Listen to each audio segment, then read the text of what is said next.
Family. Someone had once used that word as a description when Argo was younger. They told her about how their family went on trips together, ate together, and moved as a unit. She was young and believed that someday her own family would do the same thing. She had thought that one day her own mother would hug her the same way she did her little sister and brother. Argo had also believed that one day she'd play a special place to her father, that one day he would lovingly pat her on the head when she got good grades. That day never came. Argo was the Omega in her family. Well, actually, of the entire pack.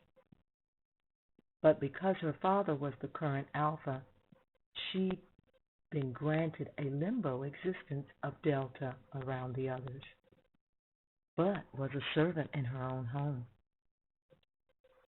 There were times in the past she sat crying in her room when her favorite things were ripped away from her and handed over to her younger sister. Always at the moment when Chelsea had suddenly developed an interest in them. She wondered why she was alive. Argo wondered why she was still breathing. But Argo had to be careful with her thoughts. If the family smelled her melancholy, even for a second, she'd be sent away to some facility. The packs, there are so few of them now. As a female, she had great purpose, that is, in being a broodmare, in order to further their species. The family wouldn't risk letting her off, thereby diminishing the possibility of more wolf pups. Argo lifted the dirty plates from the table. She stacked them in the sink. Turning the water on, Argo watched as it splashed onto the white porcelain dishes. Omega. Thus began a life sentence of being the scapegoat to take the blame. You are ignored and treated like a servant. Luckily, Argo was never physically abused, but one could say that the treatment of just being ignored or scorned wasn't good either. It was a good thing that she could at least hunt on her own. If not, she would have starved. Also, the added fact that her grandmother had left in her will a small stipend and demanded that she go to school was some encouragement to continue with her life. Without that support, the family would quickly have sold her to the highest bidder. Female offspring weren't really respected, except for their ability to procreate. Argo shook her head to release the sad thoughts, and she washed the dishes. If she didn't hurry and finish cleaning, she'd never make it to school on time. Walking into school, Argo kept her eyes on her notes as she navigated the hallways towards her locker. The coming chemistry test wasn't going to be easy, and she was sure that Mrs. Branson would have some bonus questions at the end of it. It would be stupid of her to miss a chance to earn more points from the stubborn teacher.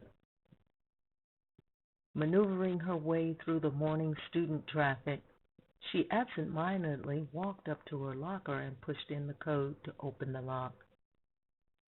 Helms High School was a mid-sized school, about 1,000 or so students, and it did have cliques, mostly divided along the lines defined by members of the 4 family packs that resided in Clarksville. The 4 packs weren't all wolves or changelings, but the others mostly kept to themselves. They didn't bother the Bellamy wolf pack too much. Originally, packs didn't live so close together. But with our species so desperate to continue and thrive, they'd begun migrating closer to one another. Placing her books into the locker, she didn't bother to look up when another pack member passed by. Argo kept her head down and eyes averted. This mantra she repeated daily to make sure she wasn't bothered by anyone who felt eager to show off their dominance. For her, being an Omega was hard, but she'd learned ways to avoid the common challenges of her role. Finished with shelving her items in her bag, she left the hallway towards first class.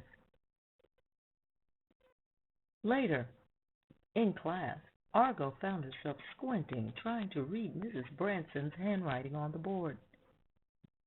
"Hey, Argo, did you do your chemistry homework?" a bright voice asked from behind her. Argo turned her gaze from the chalkboard and looked over her shoulder suspiciously at the speaker. Lee smiled back at her, hopeful. As usual, her carroty red hair was pulled into a sloppy ponytail. Pens and pencils stuck out of it. Her pleading green eyes were lined heavily with a splash of blue eyeshadow covering her eyelids. "Well, did you?"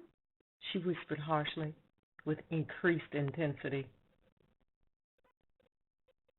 Argo sighed heavily and dug into her already unzipped backpack that sat on the floor next to her desk and complained. "You should really do your homework. It's not healthy to cheat." Argo pulled out a lime green notebook with the word chemistry artistically scrawled across the cover. Lee chuckled, taking the notebook, saying, "Ha ha, now why would I do that when I have such a kind friend to help me out?"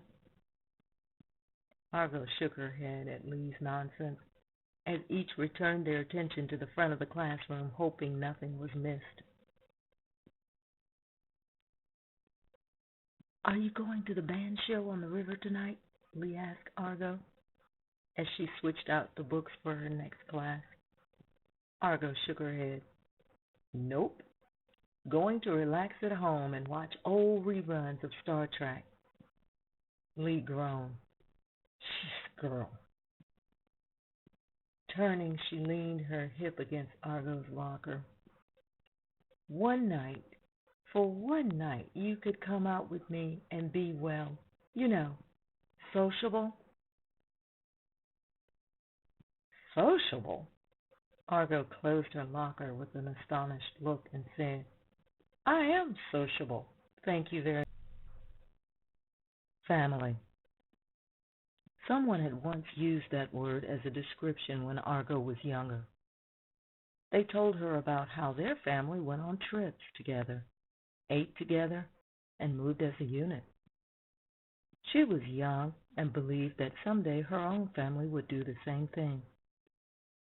She had thought that one day her own mother would hug her the same way she did her little sister and brother. Argo had also believed that one day she'd play